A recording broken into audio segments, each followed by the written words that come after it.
Ok, ahí está, ahí lo veo a Daniel Navas, ahí veo al presidente Egas, los veo en la nueva sala de entrevistas que hay en la Federación Ecuatoriana de Fútbol, o en la Casa de la Selección, debería decir. Daniel, adelante, empieza el diálogo y después acá empezamos a también hacer las preguntas que querramos, porque tengo entendido que después de una entrevista hace pocos días, lo que se viene hoy es la ronda de repreguntas. Así que adelante y gracias al presidente de la Federación y Daniel Navas, buenas noches. Aparentemente es así, mi querido Diego. ¿Cómo estás? ¿Cómo te va? Un gusto conversar contigo y con todos. Y gracias al presidente de la Federación Ecuatoriana de Fútbol, Francisco Egas, para poder conversar en este diálogo. Y de movida, preguntarle cómo está después de todo lo que se ha venido diciendo, ¿no? Porque durante los últimos días se han dicho muchas cosas desde algún sector a partir de lo que fue aquel partido del seleccionado contra Chile. Se empezó a encender algo y se empezó a intentar instalar algo con dirigentes y ex seleccionados ecuatorianos de por medio que seguramente han intentado lesionar a la selección ecuatoriana de fútbol. Entonces quería preguntarle, presidente, ¿qué se puede responder ante todo eso que se ha venido diciendo insistentemente en contra de la selección, pero también en contra de la federación? Bueno, primero que nada, Daniel, gracias por la oportunidad, gracias por el espacio, gracias por estar acá, por haberse tomado el tiempo de venir acá. Por favor. Esta nueva sala que hemos preparado justamente para este tipo de entrevistas, y saludar a todo el panel, a toda la gente que lo compone en Guayaquil. Es un placer estar con ustedes. Yo creo que al final del día, como en todo en la vida, cuando uno se va a dormir tranquilo de todo lo que ha hecho y no tiene nada que ver en lo que dicen que ha hecho, yo creo que provoca simplemente cerrarse hacia adentro y hacerse fuerte en lo que tenemos, que es una muy linda dinámica de grupo, un grupo muy fuerte anímicamente, muy solidario, muy unido, que es la selección ecuatoriana de fútbol. Lo demás está para el análisis. Yo siempre he dicho que es complicado en el fútbol, es complicado en nuestra actividad, porque ni siquiera los periodistas, o la gran mayoría de los periodistas, logran ser imparciales. Siempre tienen sus afinidades, sus compromisos, o su corazoncito incluso, que va con tal o cual equipo. Entonces la subjetividad reina, la objetividad es muy escasa en el fútbol. Y yo creo que es muy subjetivo el hecho de todo lo que se habla, el gusto por los jugadores, el gusto por tal o cual estilo de juego, el gusto por tal o cual alineación, el gusto por tal o cual equipo.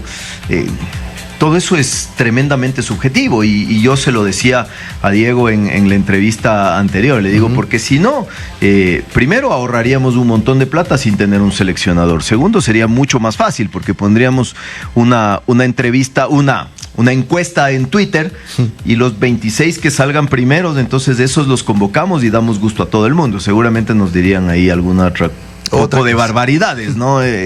Entonces tratamos de hacer nuestro trabajo responsablemente, sin pararnos, no es que no nos importe, pero sin pararnos mucho en la opinión desmedida que puede llegar a tener la gente, y creo que en ese camino nos ha ido bien, y en ese camino los resultados han sido muy buenos. Presidente, con relación al tema del que muchos hablan, que tiene que ver con la alineación de Guagua en el partido contra Chile, es algo que lo conversaron con Becasese ya en frío, una vez que las cosas pasaron.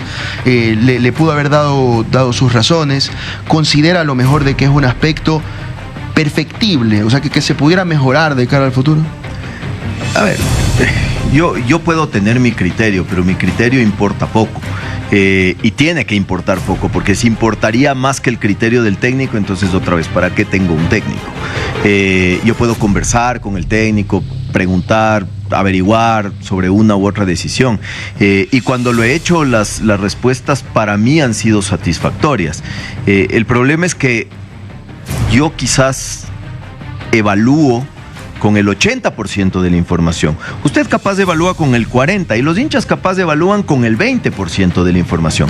Y la única persona que tiene el 100% de la información termina siendo el técnico y su cuerpo técnico para tomar unas decisiones. Porque vamos a analizar las cosas que se dicen. Se dicen que existen mejores jugadores, y yo digo, ya el concepto de mejor jugador es un concepto absolutamente subjetivo, porque ¿es mejor en qué? ¿Es mejor en su club? ¿Es mejor en los entrenamientos con la selección que no sabemos, que nosotros no estamos ahí para verlos, para evaluarlos? Es mejor sentado en la banca de suplentes o fuera en la tribuna, y todo eso compone al mejor jugador para tal o cual momento, ¿no? Entonces, muchas veces tiene que ver la proyección de futuro, tiene que ver el recambio o el ritmo de recambio que no puede parar tampoco, porque si paramos nos termina sucediendo, por ejemplo, lo que ha sucedido en alguna otra selección sudamericana, donde se endulzaron con una generación maravillosa de futbolistas y siguieron, y después, cuando esa generación se acabó, recién regresaron a ver qué más había, y esos jugadores todavía no estaban preparados y hoy están sufriéndolo ya un par de eliminatorias consecutivas, ¿no? Entonces, hay mejores jugadores. Eso hay que tener mucho cuidado en el análisis de qué quiere decir hay mejores jugadores. Entonces, seguramente perfectible es todo en la vida, perfectible es todo lo que hacemos, la forma en la que lo hacemos, la forma en la que lo comunicamos, la forma en las decisiones que tomamos, etcétera, etcétera, pero son temas subjetivos para los cuales uno tiene un entrenador y ha contratado un entrenador y ha confiado en un profesional, y creo que tiene que seguirlo haciendo. Yo, varias veces durante todos estos 6 años, y con el pasar de 4 entrenadores, he escuchado alguna cosa que yo quizás pensaría, si yo fuera el entrenador de la selección ecuatoriana de fútbol, lo haría distinto. Y me he callado la boca y me he quedado con sus explicaciones y con los resultados de esas decisiones. Porque si no, entonces soy yo el que tiene que ir a alinear, soy yo el que tiene que ir a poner y a sacar. Y creo que eso, estamos todos de acuerdo con que el día en el que uno se meta a decir este sí, este no, de este equipo sí, de este equipo no, ponga a tal, ponga a cual, será el día en el que se acaben las relaciones que realmente importan, que son las relaciones internas de la selección.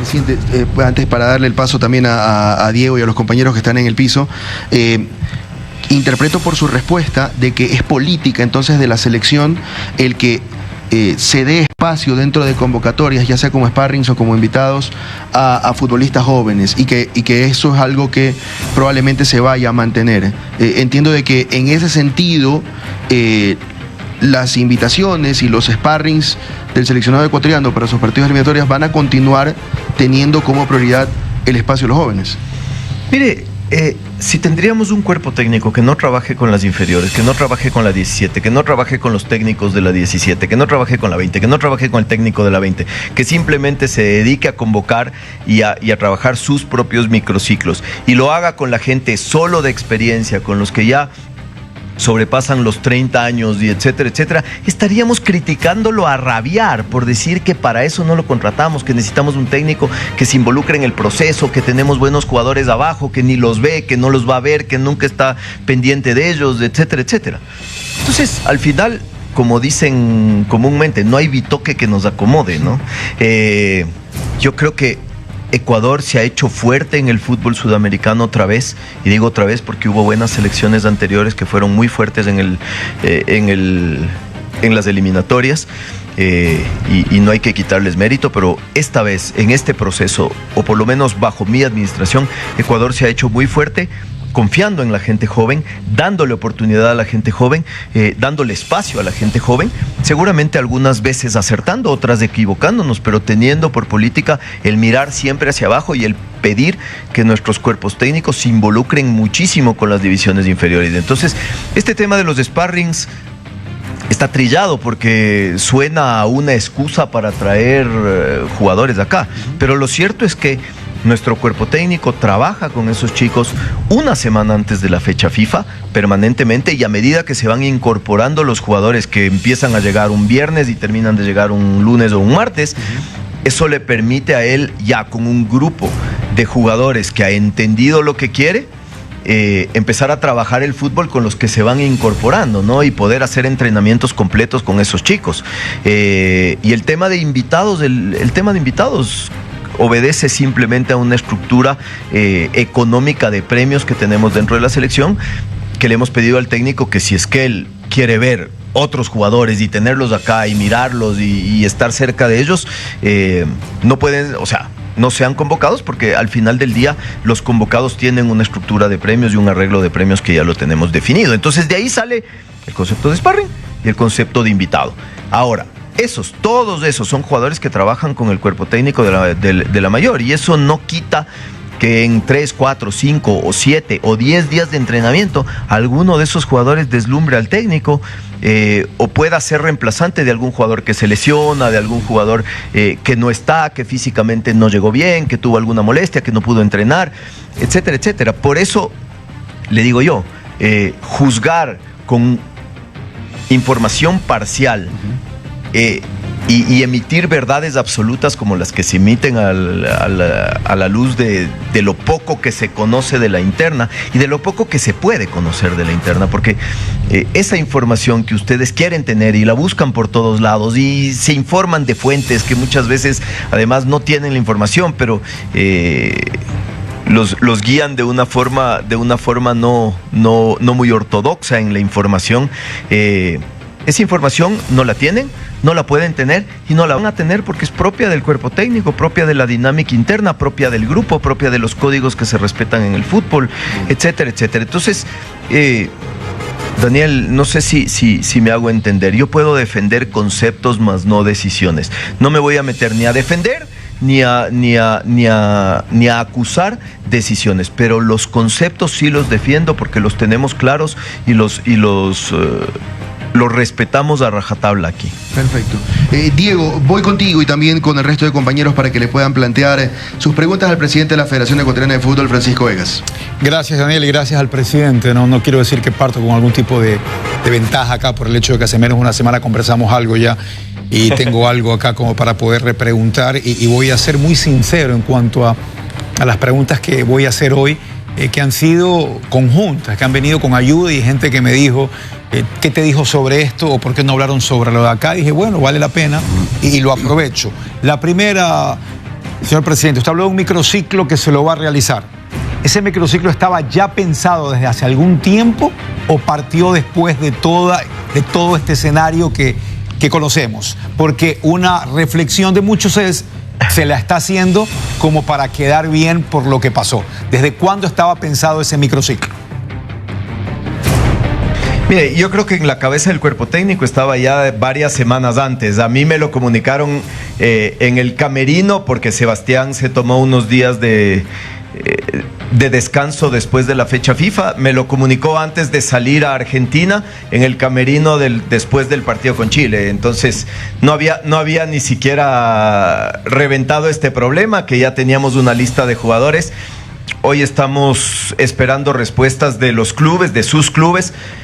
Ya tenemos avanzadas las conversaciones con 2 o 3 de ellos, que son quienes más convocados tienen, y seguiremos puliendo la lista para poder tener esos 3 días la próxima semana. Hace un momento le contestaba algo a Daniel y decía, podemos cometer aciertos y tener también equivocaciones. ¿Cuál es la autocrítica que tienen ustedes? ¿Cuáles son los errores o equivocaciones que consideran se han cometido en estos últimos meses? Tendría que hacer un análisis un poco más sesudo de lo que hemos hecho bien y lo que hemos hecho no hecho bien. Yo creo que uno de los principales problemas que tenemos en la federación, y muchas veces yo he hecho una autocrítica personal en esto, porque me gusta hablar poco, porque me gusta parecer poco. No soy una persona de estar siempre en los medios, mucho menos en el Twitter, mucho menos de estar diciendo lo que pienso o comunicando mis decisiones al público primero. Soy de cerrarme hacia adentro y de conversar mucho con el cuerpo técnico, conversar mucho con mis jugadores, pero quizás mucha de la información que se teje corresponde también a un hermetismo que hay dentro de la selección, y como digo, capaz de eso es un reflejo de mi personalidad, y eso quizás merece un poco de autocrítica. Perdón, señor Luis, eso puede haber sido lo que pasó con el caso Yeboah y Arroyo, que no lo dijo la federación, vino de parte de un periodista, pero tal vez pudieron haber salido a aclarar, o consideran que no era necesario. ¿Cómo lo analizan hoy? A ver, Diego, lo que pasa es que en esta vorágine de información y de dimes y diretes, nosotros no comunicamos que Yeboah estaba lesionado, no formó parte de ningún, parte médico, de ninguna decisión general o sea, eso fue una decisión técnica. Entonces, aclarar algo que no se había dicho o que se había dicho mal corresponde, pero aclarar algo que nunca existió y que salió de una periodista que asegura haber tenido muy buena información y que le dijeron de adentro, es imposible. Imagínense si nos podemos nosotros a aclarar cada uno de los rumores que sale supuestamente de adentro de la selección, no terminamos nunca. Entonces, nosotros generalmente cuando hay una lesión, cuando hay una decisión sobre una lesión, hacemos un comunicado con un parte médico, que es la comunicación oficial que tiene la federación con respecto a esa decisión. Eso no lo hicimos. Entonces, después, tanto que se habló que el jugador además tuvo que salir a aclarar, no creo que él tampoco tenía nada que aclarar, pero salió a aclarar que no estaba lesionado, cuando eso es una información, como digo, que nada tuvo que ver con la federación, nada tuvo que ver con la selección ni su cuerpo técnico. Me parece que es un problema ya de que la información no es verificada o no sale de fuentes oficiales y se la da por hecha, ¿no? Y eso sucede también porque hay un afán de dañar a la federación, hay un afán de golpear, de pegarle donde se le puede pegar. Entonces, muchas veces de todos estos rumores se hace información oficial, y usted sabe que una mentira contada 1000 veces a veces ya suena a verdad, ¿no? Y repito, quizás la autocrítica es nosotros no tener información más fluida o quizás nosotros mismos tener más voceros o voceros que aparezcan más tiempo o más veces en los medios para que se les pueda preguntar todo este tipo de cosas. Presidente, ¿cómo le va? Buenas noches, Gisela, buen día. Creo que como ecuatoriana, como periodista, siempre vamos a respaldar que a Ecuador le vaya bien, ¿no? Éramos una selección unida, una selección que por su calidad sabemos que nos puede dar más, y creo que la llegada de Becasese, al menos desde mi punto de vista, siempre me agradó por su estilo, por su manejo también de cómo ha sido llevar este equipo, algo que no pudo hacer Félix Sánchez Vaz. Pero la verdad es que al menos la prensa especializada, al menos desde mi perspectiva, lo que decíamos era, en un partido tan importante para Ecuador como la visita a Chile, donde ya podíamos empezar a asegurar puntos, donde llegábamos también como favoritos, de ahí todo en el fútbol puede pasar, y poner o colocar a un jugador que no había tenido ni un solo minuto en fútbol de primera, era algo arriesgado. Yo creía, desde mi perspectiva, insisto, es un tema de opinión, de que tal vez Becasese tenía otras opciones en un partido donde era clave.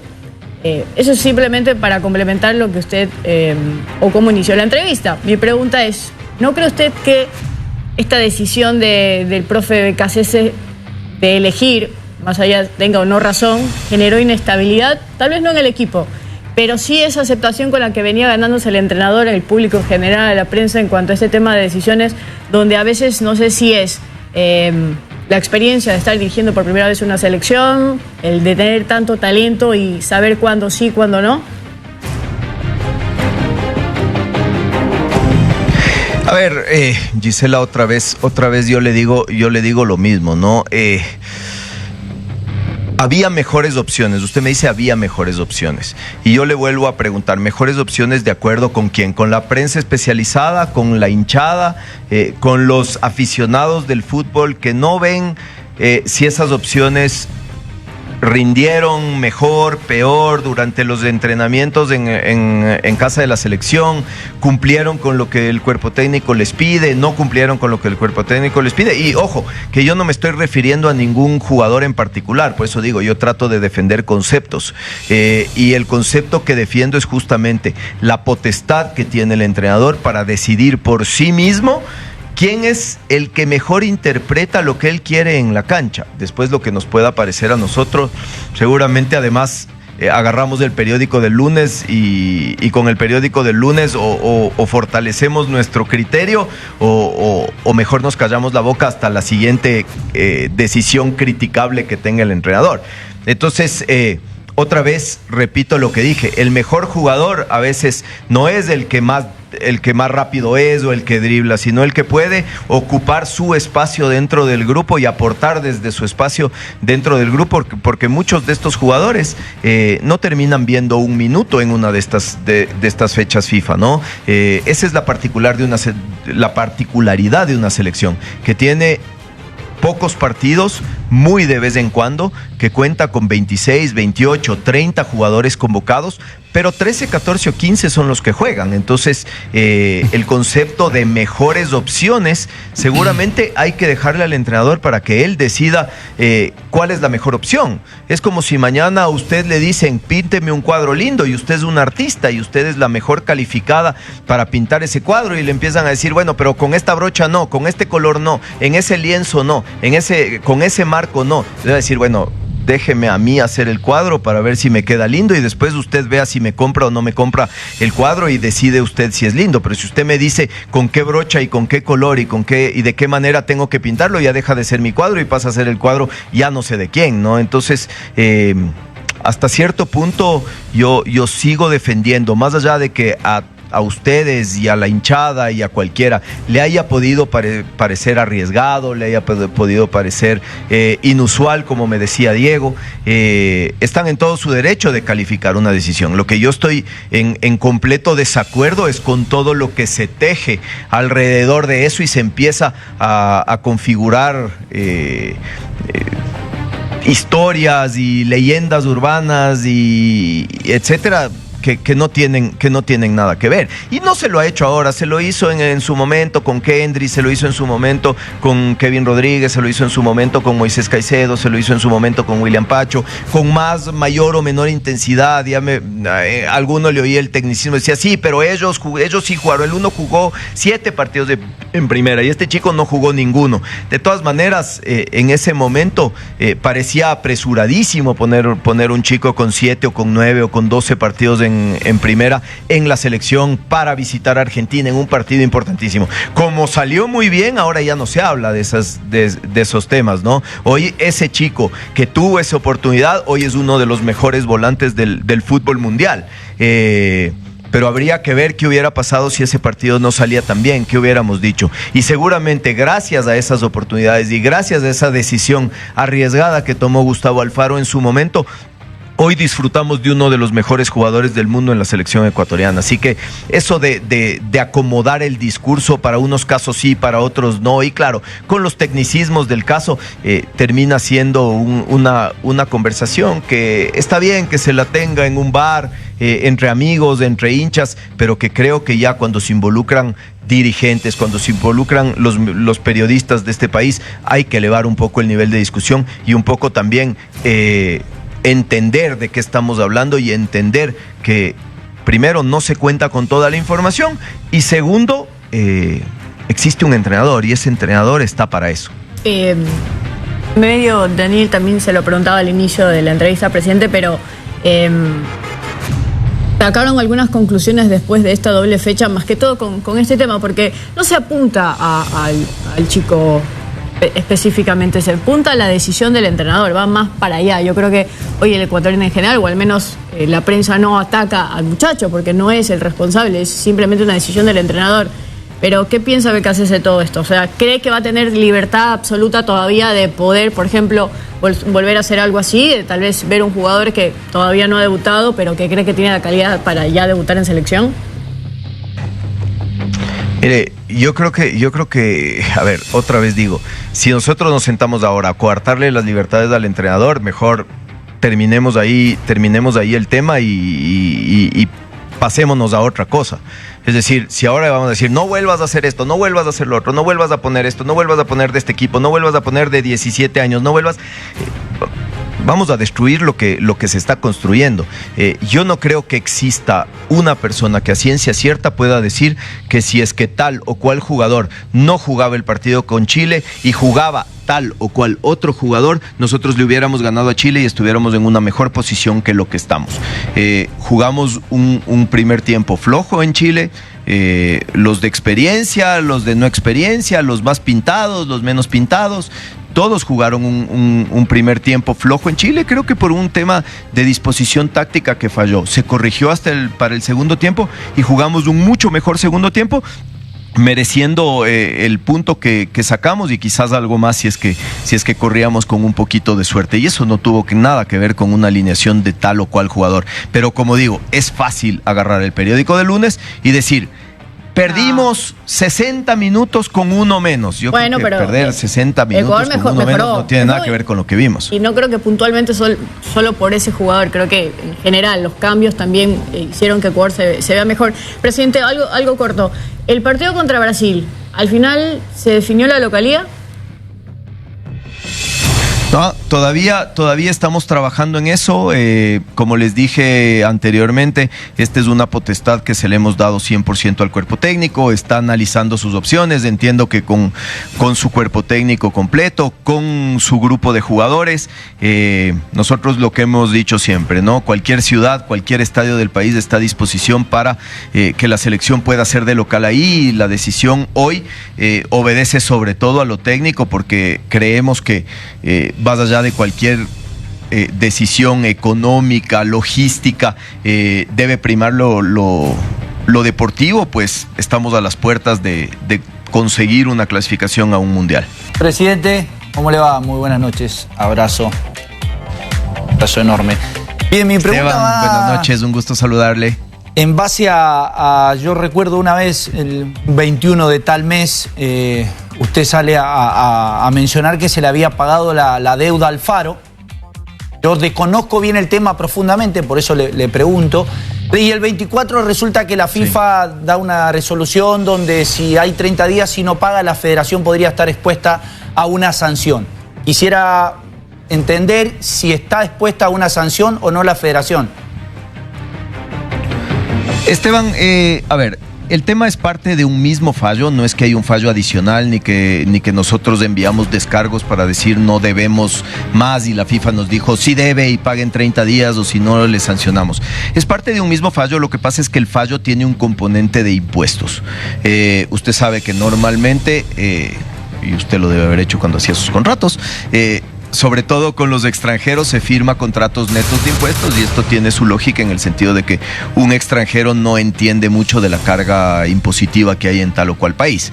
Entonces se firma un contrato que dice neto de impuestos. El problema que tenemos nosotros o que tuvimos en ese momento es que el fallo ordenaba pagarle esos impuestos al Faro y que al Faro consecuentemente arregle su situación con el SRI, y nosotros tenemos en este momento una orden de retención sobre esos valores que se le tiene que pagar al Faro, que el SRI dice retenga y pague directo. Entonces hemos regresado con la FIFA y le hemos dicho, mire, usted me está diciendo páguele los impuestos también al Faro, pero yo tengo una orden de retención que me impide pagarle los impuestos al Faro, sino pagarle al SRI por concepto de impuestos de este valor. Entonces, dígame usted qué hacer, porque me arriesgo a que usted, a que si yo le pago al SRI y usted me ordena pagarle al Faro, la federación tenga que pagar ese valor 2 veces. Entonces, estamos esperando que la FIFA dilucide este tema y nos diga, ¿sabe qué? Páguele al Faro, o sabe qué, cumpla con la ley de su país, que debería ser lo lógico, cumpla con la ley de su país, cumpla con las órdenes judiciales y páguele al SRI directamente, y con eso ya descargamos nosotros del caso o de la orden de pago que tenemos con Alfaro. Pero es un tema que está absolutamente controlado y que lo hemos venido trabajando durante todo este tiempo. Lo que pasa es que todo esto es muy nuevo, porque además los impuestos terminan siendo una consecuencia de los valores que el TAS terminó ordenando pagarle al Faro, que es una cosa relativamente reciente. Sí, más que nada yo le preguntaba porque me ha tocado vivir un caso y es como que la persona natural tiene que pagarse, no las instituciones hacerse cargo. La persona natural, con el tiempo me enteré que la persona natural se tenía que hacer cargo y pagar la persona natural, nada que ver las instituciones. Por eso le pregunto si esto va a retardar mucho o puede llegar a traer una consecuencia en la federación, en base a puntos y eso.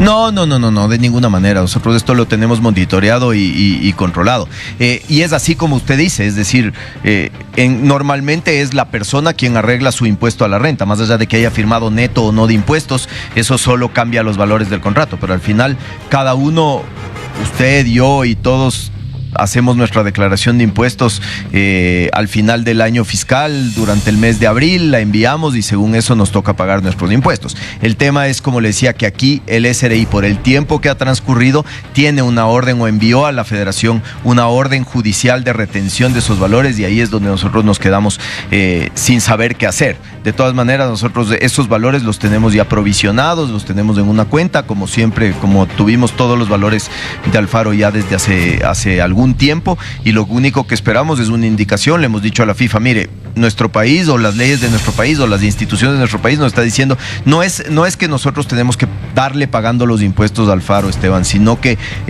ha pasado tanto tiempo que el SRI dice, el sujeto tributario Gustavo Alfaro me está debiendo dinero, por ende retenga de los valores que usted le tenga que pagar, retenga y págueme a mí. Entonces, ante eso es una decisión judicial que además acarrea consecuencias para los representantes legales de la federación y demás, que nosotros queremos cumplirla, pero necesitamos un ok de la FIFA para cumplir o, en su defecto, hacer algún acuerdo a través de la FIFA para que nosotros, abonando al Alfaro los pague inmediatamente y podamos cumplir con la orden. Bien, y en base un poco, entrando al tema futbolístico, su percepción sobre la situación que ha sucedido, es verdad que es muy subjetivo porque el entrenador es el que convoca y por algo convoca, pero hay varios puestos que sí es preocupante y sí me gustaría saber, cuando no se convoca a un jugador, por ejemplo, de experiencia, por alguna situación, digo, da la posibilidad de explicar por qué la razón de que a lo mejor Ortiz no tuvo más chance en la selección, Domínguez no tiene más chance en la selección. Digo, porque en realidad son jugadores leyenda, uno es leyenda, el otro intenta y hace lo mejor todos los fines de semana para poder estar y terminan convocando un jugador suplente en ese puesto. Como arquero y como convocado me pone muy triste porque uno trata de romperla día a día para cumplir el sueño de estar en la selección. Yo sé que a usted no le compete al entrenador, pero en realidad me ha tocado estar adentro y siempre hay una conversación presidente-técnico para poder llevar a un buen cabo y tener una buena explicación. Sí, yo entiendo, Esteban, y entiendo el análisis que hace no solo usted, sino que hace mucha gente en este país sobre el nivel, pero como digo, hoy creo que como no ha pasado hace un buen rato y diría nunca en los 6 años por lo menos que yo estoy al frente, hoy el arco de Ecuador tiene un dueño absoluto que está en un momento increíble que es Hernán. Después las otras decisiones seguramente tienen que ver con todo lo que ve el entrenador adentro, afuera y demás de cada uno de sus jugadores, y yo en eso, como digo, no me meto y hay cosas que como digo yo no puedo comentar, no porque no pueda, ni porque son secretas, ni porque obedecen a ningún código, sino simplemente porque creo que no me compete, como usted lo acaba de decir. Entonces, en este tema de la selección hay un montón de cosas, porque es presente, es futuro, es lo que se puede hacer de aquí a 2 años, y todo eso hay que irlo preparando con tiempo, y creo que hoy lo que sí está haciendo Sebastián es hacer un relevamiento de los jugadores que tiene, no solo para el presente, sino también para el futuro de la selección, el futuro mediano y de largo plazo. ¿Y usted no cree que es un poco contraproducente ese futuro a largo plazo? Porque yo comprendo, y la verdad que la federación junto al Alfaro en un momento se la jugaron por poner a Moisés Caicedo, a Pacho, a toda esa camada, que yo era uno de los que a mí no me gustaba, porque yo decía, hay que respetar la historia sobre los grandes, en base a la estructura, y después sí, con algunos jóvenes poder ir potenciándolo. Pero sin embargo, se fueron casi todos los grandes y vino esta clase de juventud que es una generación muy buena, que ojalá en el futuro pueda dar buenos frutos. Pero también es un poco contraproducente colocar un chico que no ha debutado en su equipo profesionalmente, cuando hay jugadores que juegan en Europa y que en realidad luchan para poder estar en ese lugar. Yo sé que no es a ver, usted no es el entrenador, pero sí hay un diálogo con el entrenador en decir, me parece que estamos yendo muy, muy fino a un jugador que no hizo muchos méritos para estar. A pesar de que yo entiendo la metodología de BKCS es la juventud, me deslumbra un jugador porque es la camada de Sampaoli y de Bielsa, me deslumbra un jugador en la práctica y lo pongo. Y no es tan así porque hay jugadores que en sus clubes la rompen y también merecen lo mismo.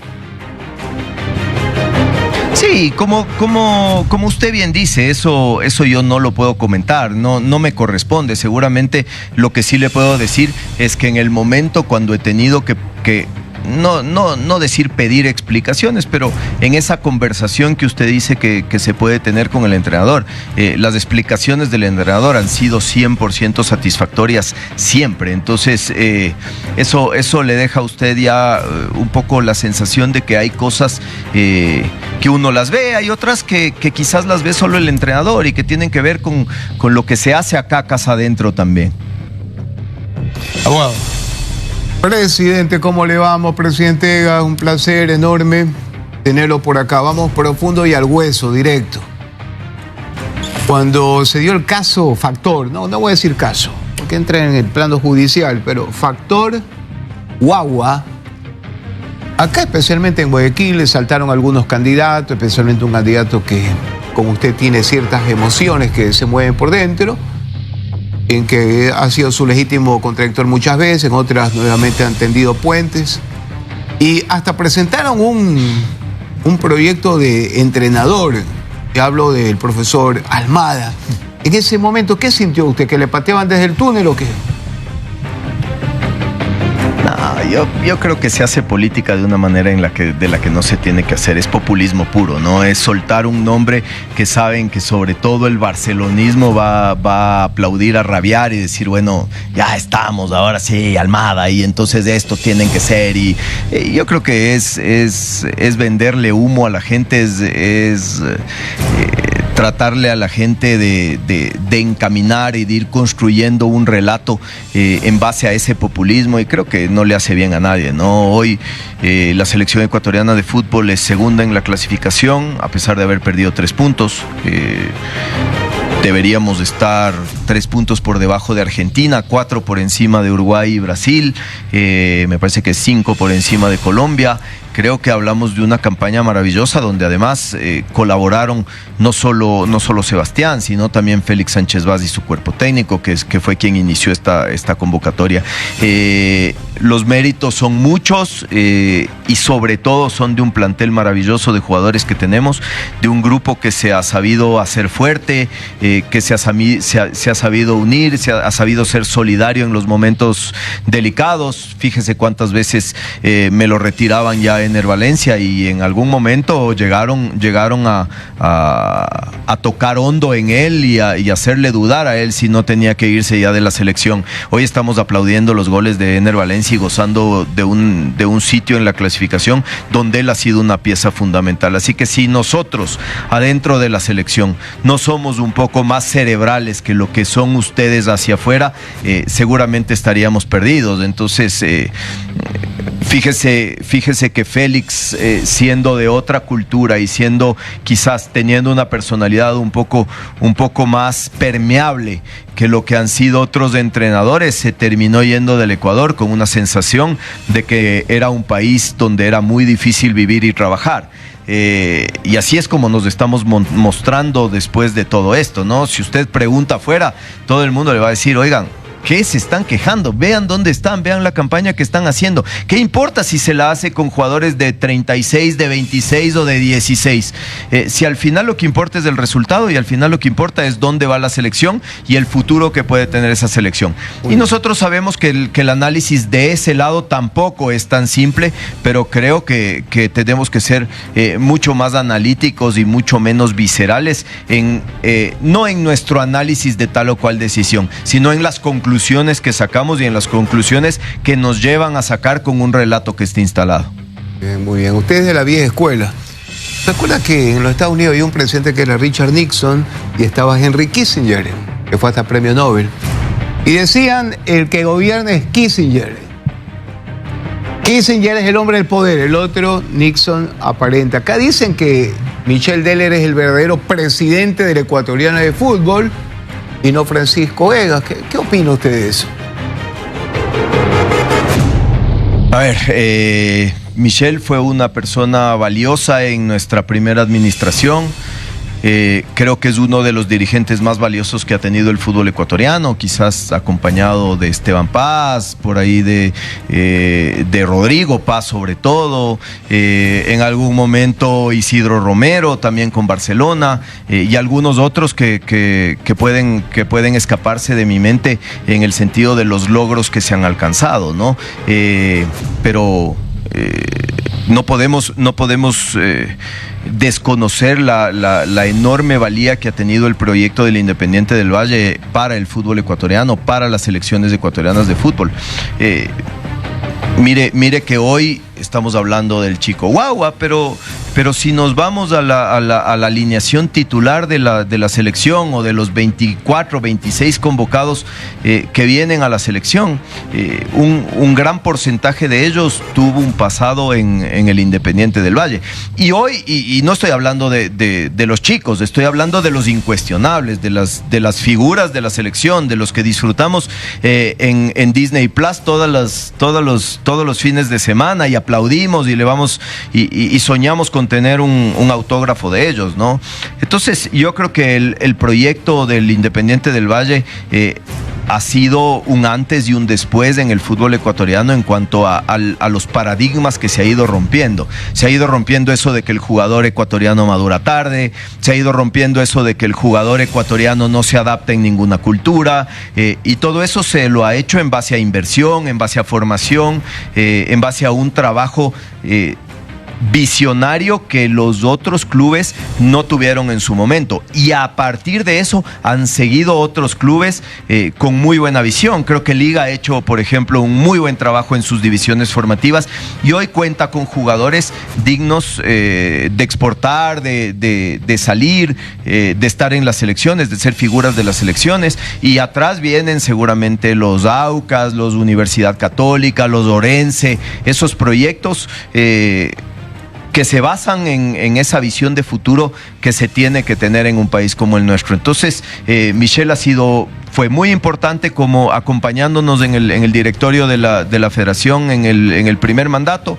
Me apenó mucho que se aleje tanto en el segundo mandato. Creo que todo esto ha contribuido a que se aleje más todavía, porque siente que su presencia puede llegar a complicar mediáticamente a la federación, pero de ahí a decir que manda, que está detrás, que nos dice, que nos pone, que nos saca, creo que él mismo lo aclaró en una entrevista reciente que tuvo, y en realidad yo creo que hoy el fútbol ecuatoriano en general está siendo injusto con un montón de gente, entre ellos el arquitecto Deller, pero también nuestro técnico, también nuestro cuerpo técnico, también la gente que se dedica a trabajar en algunos de nuestros clubes y que trabaja bien, esos cuerpos técnicos, esos ojeadores, esos scouts. Y creo que estamos llegando a rayar en insultar también a la gente que, sin querer, a la gente que viene del Chelsea, del Liverpool, del Real Madrid, del Atlético de Madrid, que aterrizan hoy en el Ecuador como no aterrizaban antes a ver nuestros jugadores. Porque pensar que un jugador juega en la selección 5 minutos y se vende automáticamente es de insultar el trabajo de toda esta gente, ¿no? A ver, yo creo que en este sentido hay muchas cosas que se repiten muchísimo y parece que llegan a ser ciertas, y se lo hace sin el mayor análisis. El otro día escuchaba, por ejemplo, que todo esto empezó en algún momento cuando José Angulo iba a jugar en el Manta, y sin embargo le dijo a la dirigencia del Manta que no podía firmar por el Manta porque le habían dicho que si no firmaba por el Independiente no venía a la selección. Y recuerdo perfectamente cuando Gustavo Alfaro buscaba un 9 desesperado para la selección, vio al Chico Angulo, llamó al Chico Angulo y le dijo, José, te necesito en la altura. No le dijo Independiente, Liga, Católica, le dijo en lo posible, vente a jugar en la altura porque te necesito preparado para asumir el reto y te necesito adaptado a la altura. Un tema absolutamente normal que después se lo convirtió en un mito urbano porque dicen que le dijimos o vas a Independiente o no llegas a la selección. Entonces se va construyendo un relato a partir de todo esto y se va sacando conclusiones. Presidente, antes que me vaya, antes que se termine el programa también, hay un tercer mandato, la ley le permite el tercer mandato hasta que tenga conocimiento yo, cuidado, no tengo a Dios de secretario. Y si no, habría un tercer mandato, porque antes el que tenía ya calificada nuevamente la renovación del mandato subsiguiente era el que clasificaba la Copa del Mundo, tenía al entrenador y esa era una alianza productiva. Pero en la actualidad, usted puede ir a un tercer mandato y si no puede ir a un tercer mandato, es verdad que usted estaría apoyando a un expresidente del Barcelona que tuvo buena relación, que tiene buena relación con usted, expresidente del Barcelona, que fue una figura en el arco, no estoy dando nombre por si acaso, pero usted sabrá el resto. Abogado, creo que hay mucha gente pensando mucho más en mi tercer mandato que yo mismo. Yo no, a mí todavía me falta 1 año y pico de este segundo mandato, es una eternidad, tengo retos por cumplir, tengo un montón de cosas que hacer. Hay un montón de objetivos de mucho más corto plazo con los que tengo la cabeza ocupada, y sí, hay un montón de gente preocupada por si es que puedo o no puedo tener un tercer mandato.